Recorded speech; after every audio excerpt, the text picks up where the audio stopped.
Last time we have done oxy acids of phosphorus. Now it is oxy acids of nitrogen. Oxy acids of nitrogen.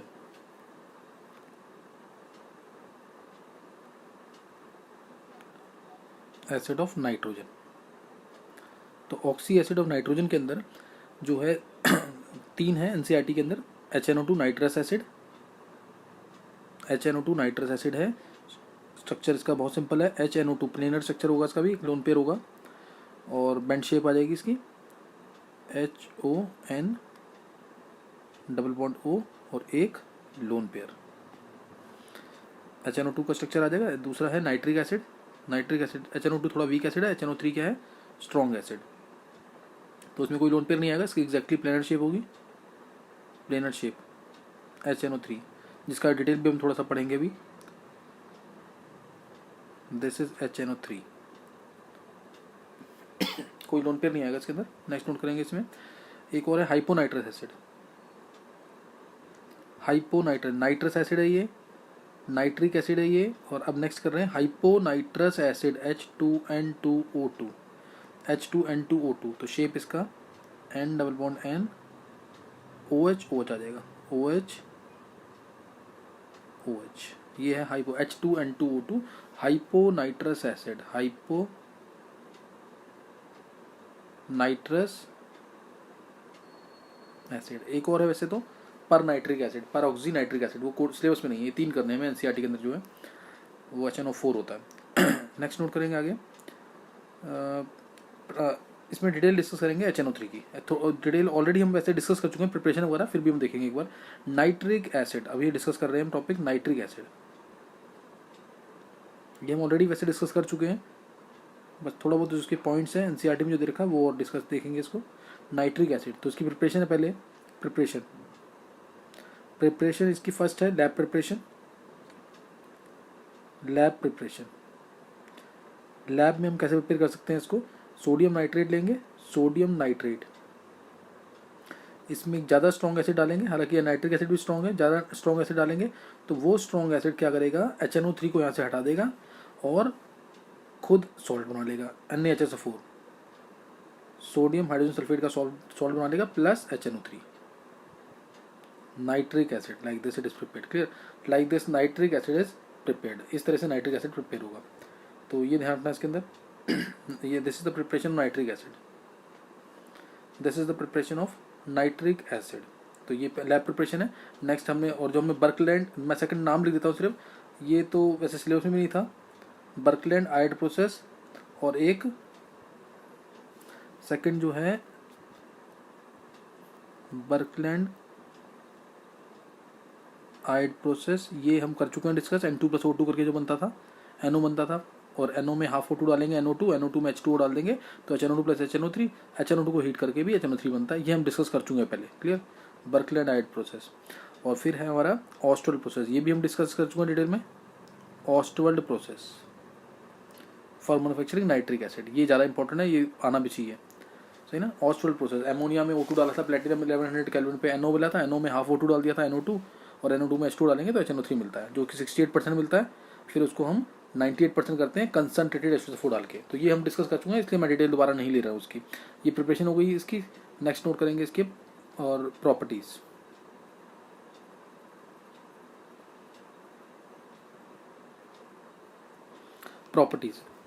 Properties में colourless liquid है. पहले तो it is colourless liquid होता है. Colourless liquid है. कई बार पड़े पड़े अपने आप ही ये येलो कलर का हो जाता है. ये येलो कलर का हो जाता है. कैसे. HNO3 जो है ये टूट जाता है हमारा NO2 गैस में, जो कि ब्राउन होती है. ब्राउन और येलो को मैंने बता रखा है, इंटरचेंजेबली यूज करते हैं. नाइट्रिक एसिड क्वेश्चन आ सकता है. Nitric asset turns yellow on standing. तो ये क्वेश्चन दिखानी है इसके अंदर. H2O जो है NO2 में कन्वर्ट हो जाएगा. किसमें कन्वर्ट हो जाएगा, NO2 के अंदर. तो ये NO2 में कन्वर्ट होता है, इसलिए इसको हम ब्राउन या येलो बोल सकते हैं. ब्राउन और येलो ऑन स्टैंडिंग. क्लियर. तो ये ध्यान रखना इसके अंदर. नेक्स्ट अब हमारा है इसी के अंदर कि इसका बॉइलिंग पॉइंट फ्रीजिंग पॉइंट इसका हमारा 232 केल्विन के आसपास इसका हमारा फ्रीजिंग पॉइंट है. 232 केल्विन फ्रीजिंग पॉइंट के इसके आसपास होता है. और बॉइलिंग पॉइंट इसका 355-56 ऐसी केल्विन इसके अप्रॉक्सीमेट में है. तो अप्रॉक्सीमेट में ध्यान रख सकते हैं इसको. बॉइलिंग पॉइंट इसका हो जाएगा. और ये क्या कहते हैं लैब के अंदर जो होता है हमारा डेंसिटी, इसकी डेंसिटी ध्यान रखेंगे 1.5 ग्राम पर centimetre cube. Density is equal to इसकी 1.5 ग्राम पर सेंटीमीटर, ग्राम पर एम एल कहते हैं, ग्राम पर एम एल इसकी डेंसिटी होती है। तो ये इसके अंदर ध्यान रखना, प्लेनर स्ट्रक्चर होता है। प्लेनर स्ट्रक्चर मैंने इसका अभी बता दिया, इसका प्रॉपर्टीज के अंदर किसका प्लेनर स्ट्रक्चर है वो हम डिस्कस कर चुके हैं ऑलरेडी। प्लेनर HNO2 का एंगुलर और वी और बेंड स्ट्रक्चर था, और इसका स्ट्रक्चर कैसा है, प्लेनर स्ट्रक्चर होगा इसका। और नेक्स्ट नोट करेंगे इसके यूजेस, क्लियर, यूजेस नोट करेंगे इसके यूजेस। और ये अपना ये एसिड की तरह बिहेव करता है, जैसे HNO3 है, इसको वाटर में डाल देंगे तो ये H+ रिलीज कर देगा।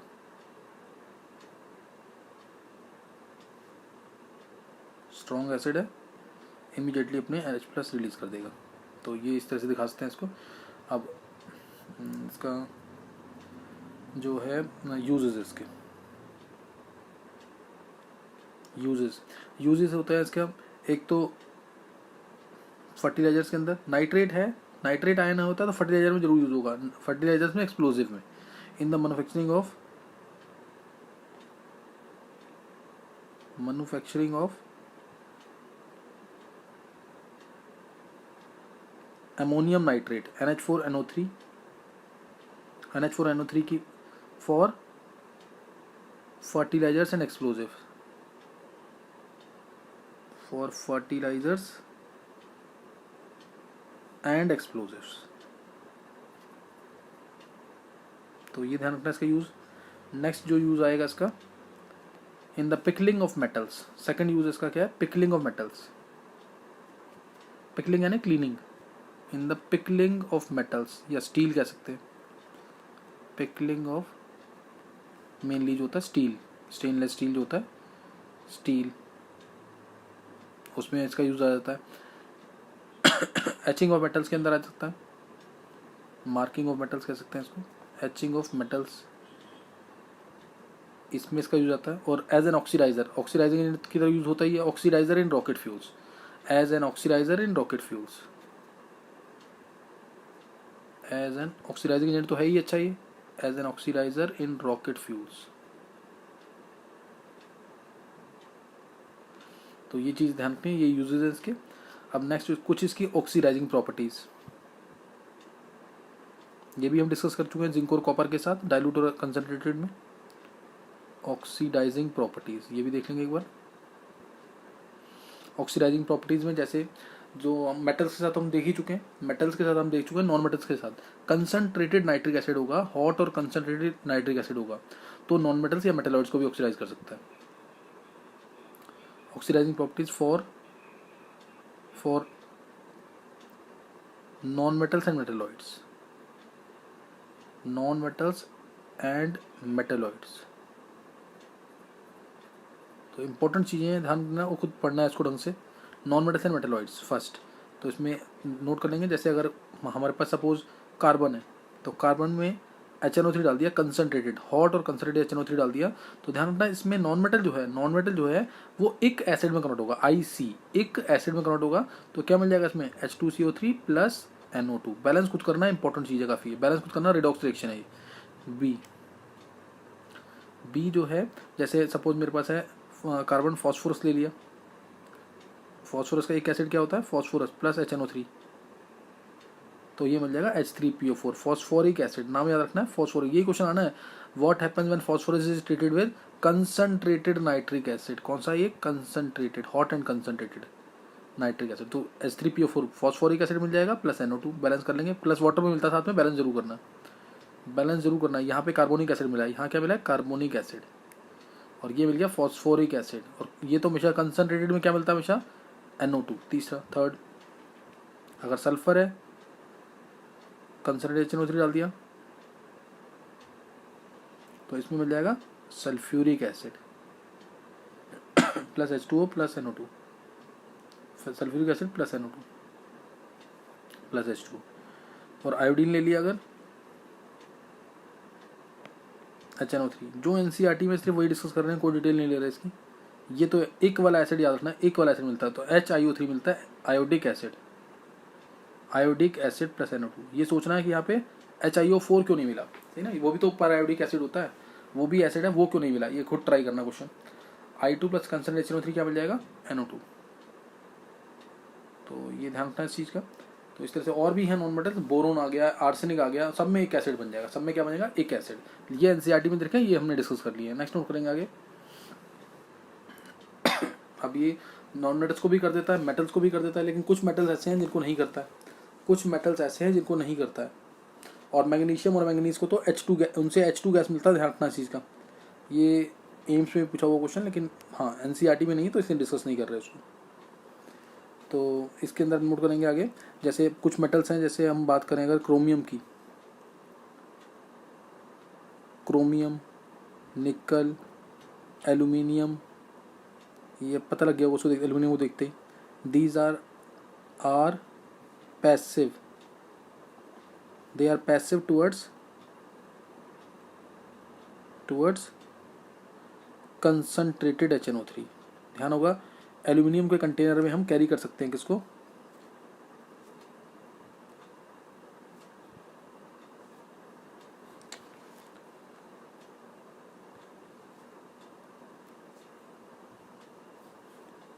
जस्ट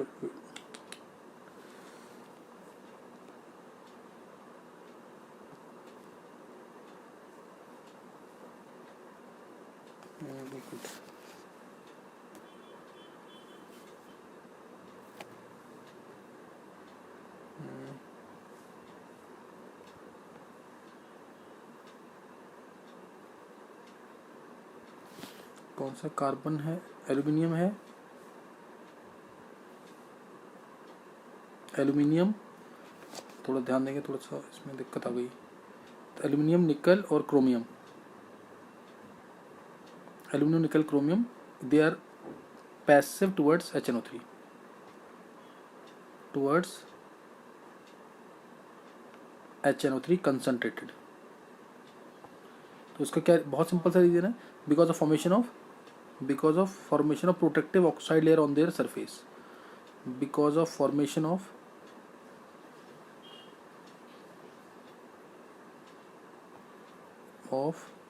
प्रोटेक्टिव या पैसिव, प्रोटेक्टिव और passive oxide layer on their surface, ये ध्यान रखना इसके अंदर।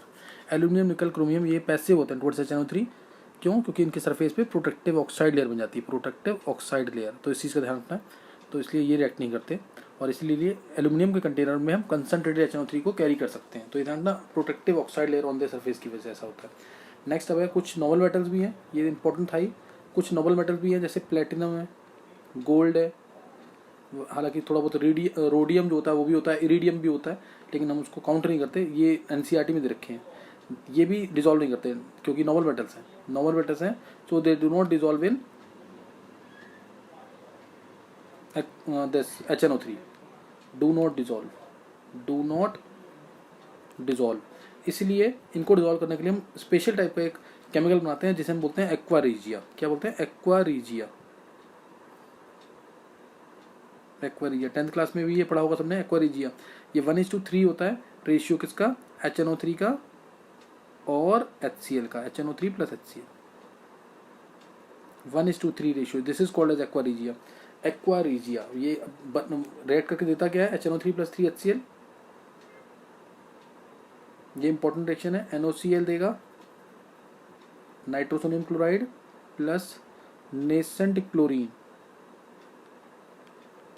क्लोरीन देगा 2Cl + H2O, 2H2, ये मिल जाएगा। अब ये नेसेंट क्लोरीन जो है गोल्ड को भी डिजॉल्व कर सकता है, प्लैटिनम को भी।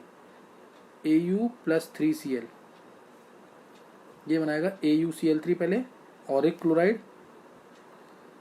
क्लोराइड, और उसके बाद इसको डिजॉल्व करेंगे HCl के अंदर, थोड़ा HCl और डालेंगे इसके अंदर, तो ये मिल जाएगा HAuCl4,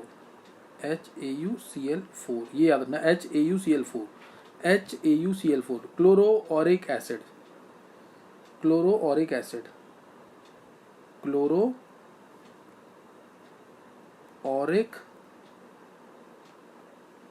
तो ये ध्यान रखना, chloroauric acid, clear, chloroauric acid CH, chloroauric acid. तो इसको ध्यान रखना, इंपॉर्टेंट चीज़ है क्लोरोऑरिक एसिड। तो ऐसे ही प्लेटिनम को भी डिजोल्व कर लेता है ये एक्वेरिजिया। किसको डिजोल्व कर लेगा? प्लेटिनम को भी। किस तरह से डिजोल्व करेगा ये ध्यान देंगे इधर। प्लेटिनम Pt प्लस 4Cl, पहले बनता है PtCl4, PtCl4 में 2HCl डाल देते हैं तो क्लोरोप्लेटिनिक एसिड H2PtCl6, ये आ गया क्लोरोप्लेटिनिक एसिड, क्लोरोप्लेटिनिक एसिड। तो क्लोरोप्लेटिनिक एसिड बन जाएगा। दोनों रिएक्शन इंपॉर्टेंट एनसीईआरटी में दे रखा है इसलिए इंपॉर्टेंट है काफ़ी। नेक्स्ट नोट करेंगे। अब जो एक टेस्ट है नाइट्रेट आयन से रिलेटेड, नाइट्रिक एसिड है उसके अंदर नाइट्रेट आयन से प्रेजेंट है। नाइट्रेट आयन को डिटेक्ट करने के लिए एक टेस्ट है brown ring test, most important. ये भी काफ़ी इंपॉर्टेंट है, स्कूल में लैब में भी करेंगे एक बार टेस्ट इसका, brown ring test. This is for nitrate ions. Nitrate ions के लिए टेस्ट होता है, ध्यान देंगे। नाइट्रेट आयंस प्रेजेंट है अगर, जैसे NaNO3 है, KNO3 है, इस तरीके से, उसमें डालेंगे हम FeSO4। नाइट्रेट आयंस अच्छे ऑक्सीडाइजिंग एजेंट होते हैं, प्लस H2SO4 डालेंगे, प्लस H2SO4 डालेंगे तो इससे आयरन प्लस 2 जो है, आयरन प्लस 2 जो है, ये आयरन प्लस 2 प्रेजेंट है, ये ऑक्सीडाइज होकर आयरन प्लस 3 दे देगा। आयरन ऑक्सीडाइज होकर प्लस 2 से प्लस 3 दे देगा।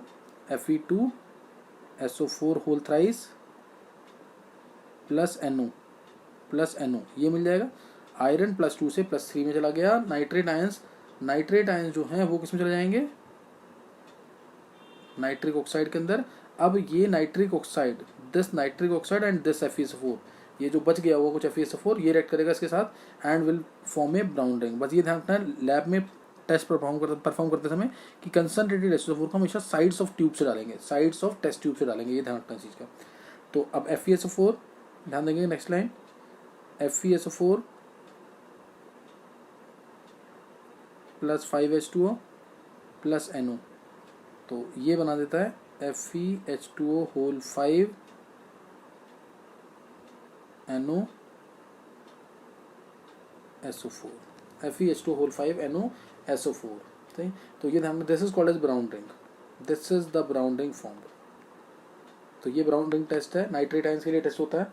नाइट्रेट आयंस के लिए टेस्ट होता है, इसमें क्या कहते हैं, जैसे क्वेश्चन आता है बेरियम नाइट्रेट ये टेस्ट क्यों नहीं देगा? बेरियम नाइट्रेट, स्ट्रोंशियम नाइट्रेट ये टेस्ट नहीं देते हैं। इसमें आयरन की स्टेट क्या होगी, इसके अंदर क्या कहते हैं, आयरन कितने ब्राउन रिंग में कितने अनपेड इलेक्ट्रॉन्स है, इसका कलर किसकी वजह से है, तो ये क्वेश्चन सारे ट्राई करने इंपॉर्टेंट क्वेश्चन से पूछे जा सकते हैं। तो ये this was complete brown ring test, ये ब्राउन रिंग टेस्ट था, इसको कर लेंगे जरूर, इंपॉर्टेंट टेस्ट है। नेक्स्ट नोट करेंगे आगे। नेक्स्ट अब हमारा एक टॉपिक रह गया phosphine gas. Clear, phosphine gas, phosphine gas भी इंपॉर्टेंट टॉपिक है और ये इसमें भी क्वेश्चंस काफ़ी अच्छे बनते हैं, नोट करेंगे एक बार। फॉस्फिन गैस, पहले इसकी preparation, phosphine PH3 phosphine gas, जिसकी रॉटन फिश लाइक स्मेल होती है, रॉटन फिश लाइक स्मेल होती है इसकी, और फॉस्फिन गैस। अब इसकी प्रिपरेशन नोट करेंगे पहले। लैब प्रिपरेशन मैं इसकी पहले भी बता चुका हूँ। P4, ये थोड़ा फास्ट नोट करेंगे, पहले हो चुका है टॉपिक है। P4 में वाइट फॉस्फोरस में जब KOH आ जाएगा और 3H2O आएगा तो इसमें बनता है PH3 plus phosphine gas plus KH2PO2 potassium hypophosphate. ये बहुत बार डिस्कस हो चुका है। इनर्ट CO2 में रिएक्शन होती है, इनर्ट CO2 के अंदर रिएक्शन होती है। ये प्रिपरेशन होगी इसकी। और प्रिपरेशन इसकी, जैसे अगर मैं इसका सॉल्ट ले लूँ फॉस्फाइड का CA3P2, इसमें H2 डाल दूँ तो इससे भी होगा, क्या मिलेगा, CA2 प्लस है तो 3CaO2 प्लस 2PH3, ये भी हो चुका है। इसी में अगर मैं HCl डाल दूँ, HCl भी डाल दें तो सेम रिएक्शन होगी बिल्कुल, बस CaO2 का क्या मिल जाएगा, CaO2 का क्या मिल जाएगा, CaCl2, 3CaCl2, क्योंकि CaO2 एसिड से रिएक्ट कर जाएगा, प्लस 2PH3। तो ये PH3 की प्रिपरेशन हो गई तीनों। This is preparation of PH3। अब इसके साथ दिक्कत क्या आती है कि इस फॉस्फीन के साथ ना एक ये नॉन इन्फ्लेमेबल है, ये जलता, अपने आप नहीं जलती गैस ये, लेकिन इसके साथ एक इम्प्योरिटी आती है P2H4 की या फॉस्फोरस की कह सकते हैं, P2H4 की या फॉस्फोरस की, इसके साथ इम्प्योरिटी आती है और वो होती है हाईली इन्फ्लेमेबल, तो इसीलिए PH3 को P2H4 से अलग करने के लिए हम इसको ट्रीट करते हैं एक बेस के साथ, दैट इज HI से ट्रीट करते हैं तो HI बेस है, और ये भी क्या है, फीबली, PH3 भी क्या है, फीबली बेसिक यानी वीकली बेसिक है। तो बेस और एसिड की रिएक्शन हो जाएगी, ये P2H4 अलग हो जाएगा, तो PH4I आ जाएगा, PH4I आ गया और P2H4 अलग हो गया। अब PH4I के अंदर हम दोबारा इसको PH3 को रीजनरेट करना है, तो स्ट्रॉन्ग बेस डालेंगे तो वीकर बेस बाहर, KOH डाल दिया इसके अंदर, तो वीकर बेस PH3 बाहर हो जाएगा प्लस KI प्लस H2। तो इस तरीके से हमें PH3 गैस मिल जाएगी, क्या मिल जाएगी, PH3 गैस। तो ये ध्यान रखना इसके अंदर है ना, PH3 गैस मिल जाएगी इस तरीके से। तो ये हमने PH3 को अलग कर लिया P2H4 से। इसका यूज़ भी आएगा, यूज़ भी देखेंगे इसको, तो वो भी इंपॉर्टेंट है। नेक्स्ट नोट करेंगे आगे इसके अंदर properties of PH3।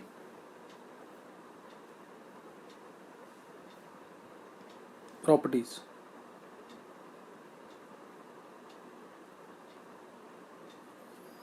Properties of PH3। तो प्रॉपर्टीज के अंदर हम नोट करेंगे प्रॉपर्टीज। फर्स्ट प्रॉपर्टीज की, जैसे ये मैंने बता दिया कलरलेस गैस है, कलरलेस गैस है ये, इट इज कलरलेस गैस, ये ध्यान रखना इसके अंदर। और रॉटन फिश लाइक स्मेल है, मैंने बता दिया पहले, रॉटन फिश लाइक स्मेल होती है इसकी, हाईली पॉइजनस होती है। PH3 phosphine gas, phosphine gas है, PHOS PHINE, phosphine gas poisonous होती है,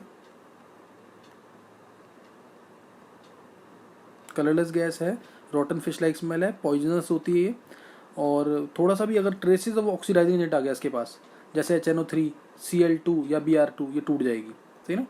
तो ट्रेसेस ऑफ ऑक्सीडाइजिंग एजेंट भी आ गया, थर्ड पॉइंट, डिसोसिएट कर जाएगी in even traces of PH3 है। अगर इसके पास Br2 आ जाएगा, HNO3 आ जाएगा, तो ये टूट जाएगी, ये गैस टूट जाएगी, this will dissociate, gas will dissociate, gas dissociates,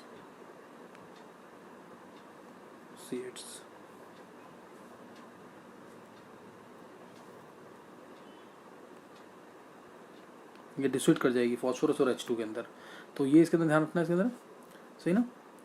तो और लाइट भी आ गया, लाइट भी आ गई इसके अंदर, बहुत कम पानी में सॉल्युबल है, लाइट के प्रेजेंस में भी, फोर्थ PH3 लाइट के प्रेजेंस में भी लाइट भी आ जाएगी, तो भी ये डिसोसिएट कर जाती है P+3/2 H2 के अंदर।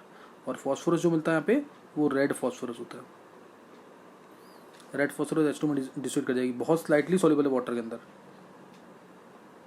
Slightly soluble in water.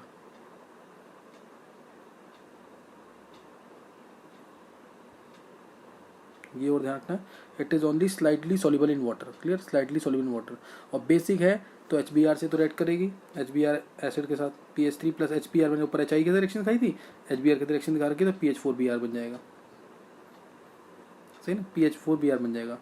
और कॉपर सल्फेट, ये इंपॉर्टेंट रिएक्शन है, दो बोर्ड में पूछी हुई है।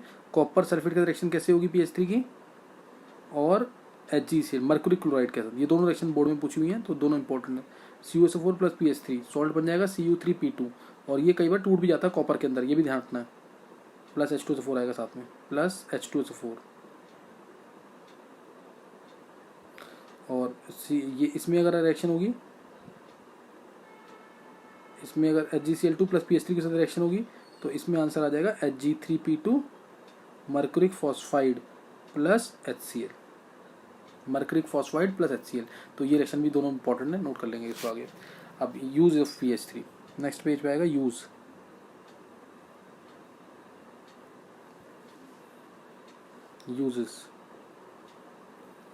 यूजेस पहला यूज इसका PH3 का होम सिग्नल में, होम सिग्नल इसमें यूज होता है। होम सिग्नल में हम क्या करते हैं, जैसे Ca3P2 प्लस CaC2 इसको पियर्स करके, इसको पियर्स है ना, तोड़ करके कपड़े में लपेट देते हैं और उसको डाल देते हैं समुद्र के अंदर, सी में फेंक देते हैं। तो सी में वाटर के साथ ये कंबाइन करके क्या रिलीज करेंगे, 3COH तो यहाँ से बन जाएगा, एक COH वहाँ से बन जाएगा, plus 2PH3 plus acetylene gas. Acetylene gas भी वेल्डिंग गैस होती है, प्लस COH भी मिलता है इसके साथ भी। तो ये PH3 मिल गई, वेल्डिंग गैस मिल गई साथ में, सही ना। अब PH3 के साथ एक इम्प्योरिटी भी आती थी, हाईली इन्फ्लेमेबल होती थी, तो ये बर्न करने की, मतलब समुद्र में एक फ्लेम आ जाएगी, समुद्र में एक फ्लेम आ जाएगी, जिसके which will mark danger point two the approaching steamers. Steamer जो पास आ रहे हैं वो कहेंगे यहाँ पे नहीं आना, यहाँ पे डेंजर है। शर्लॉक होम्स की स्टोरीज में ये ऐसा कंसेप्ट यूज भी किया गया है काफ़ी बार, तो ये ध्यान रखना चाहिए। इसको बोलते हैं होम सिग्नल। दूसरा स्मोक स्क्रीन्स में भी PH3 गैस का यूज होता है। स्मोक स्क्रीन्स में भी PS3 गैस यूज़ होती है, ठीक है। PS3 गैस स्मोक स्क्रीन्स में भी यूज़ होती है, तो ये भी इसके अंदर ध्यान रखना है। तो ये हमारे हो गए uses of PS3, clear, this was use of PS3। फिर एक बार नोट कर लेंगे जल्दी से, hydrolysis of trihalide, hydrolysis of ट्राईहेलाइड।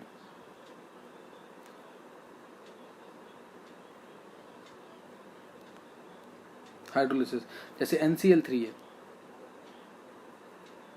NCl3 इसका हाइड्रोलिसिस होगा तो ये देता है NH3 plus HOCl, NH3 plus HOCl। और अगर हाइड्रोलिसिस होगा PCl3 का, इसका मैं बता चुका हूँ बहुत बार, जितना कोवेलेंट होगा ट्राईहाइड्राइड उतनी जल्दी हाइड्रोलिसिस होता है, ये ध्यान रखना। Interaction of H plus and OH ions with water molecules, NCERT के 11th क्लास में हाइड्रोजन चैप्टर में पढ़ा हुआ है व्हाट इज हाइड्रोलिसिस, इसलिए मैं डायरेक्ट डायरेक्शन लिख रहा हूँ। सारी डिटेल इसकी NCERT में दे रखी है 11th क्लास की। H3PO3 plus HCl, H3PO3 plus HCl आ जाएगा इसके अंदर।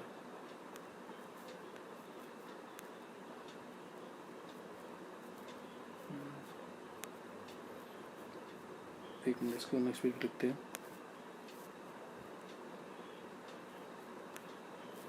PCl3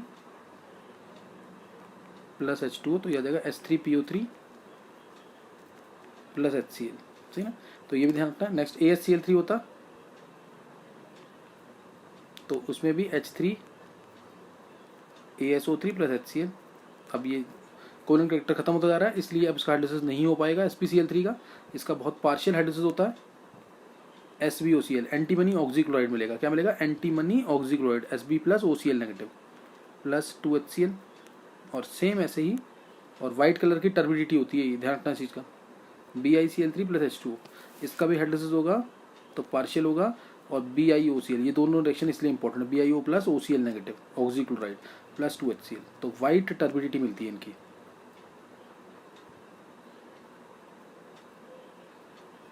तो ये इंपॉर्टेंट रिएक्शन है, वाइट कलर की टर्बिडिटी मिलती है और ये वाइट क्रिस्टलाइन सब्सटेंस होता है। वाइट कलर की turbidity by white crystalline substance, तो ये इसके अंदर ध्यान रखने वाली बातें इंपॉर्टेंट है सारी, तो ये पता होनी चाहिए सारी। नेक्स्ट अब जैसे क्वेश्चंस इसके अंदर अगर आते हैं तो इस टाइप का क्वेश्चन एक इम्पोर्टेंट है कि N2 is gas and diatomic, gas होता है डायटोमिक होता है, लेकिन फॉस्फोरस टेट्रा एटॉमिक सॉलिड है, ये टेट्रा एटॉमिक सॉलिड है, ऐसा क्यों है। तो इसका बहुत सिंपल सा आंसर नोट करेंगे नेक्स्ट पेज पे एक बार। नाइट्रोजन मैंने ये बताया हुआ पहले भी, मल्टीपल बॉन्डिंग के अंदर N ट्रिपल बॉन्ड N होता है, nitrogen forms multiple bonds with itself, nitrogen forms p pi multiple bonds, ये बहुत इंपॉर्टेंट क्वेश्चन है, bonds with itself due to its small size, due to its small size, and there are weak intermolecular forces, intermolecular forces, सही ना, week intermolecular forces है, इसलिए क्या होगा ये small p pi bond small size की वजह से, तो इसलिए N2, एक N2 का मॉलिक्यूल यहाँ पे है तो दूसरा N2 का मॉलिक्यूल यहाँ होगा, इन दोनों में क्या होंगे, बहुत ही वीक वैंडल फोर्सेस, इसलिए N2 गैस है। फॉस्फोरस ऐसा नहीं कर पाता, phosphorus can not do so because of its large size, phosphorus can't do so because of its large size. तो ये ध्यान रखना, फॉस्फोरस इसलिए टेट्रा एटॉमिक सॉलिड होता है, स्ट्रक्चर में बता चुका हूँ। इसी वजह से जैसे साइनाइड आयन है ये एग्जिस्ट करता है but not Cp negative ions, ये सब क्वेश्चन पूछे जाते हैं। C और N दोनों का साइज छोटा, दोनों आपस में क्या बना लेंगे, p पाई मल्टीपल बॉन्ड, ये लिखना है, small size of carbon and nitrogen so they can easily form p pi multiple bonds, p pi multiple bond बना के एग्जिस्ट कर सकते हैं। और ऐसे ही अगला क्वेश्चन भी है, O2 गैस और डायटोमिक है लेकिन सल्फर ऑक्टाटोमिक सॉलिड है, जो ग्रुप 16 में हम पढ़ेंगे, क्लियर, जो हम कहाँ पढ़ेंगे, ग्रुप 16 के अंदर। तो यहाँ तक पढ़ के रखना है और नेक्स्ट टाइम हम आगे करेंगे कुछ क्वेश्चंस इसके, फिर ग्रुप 16। ओके।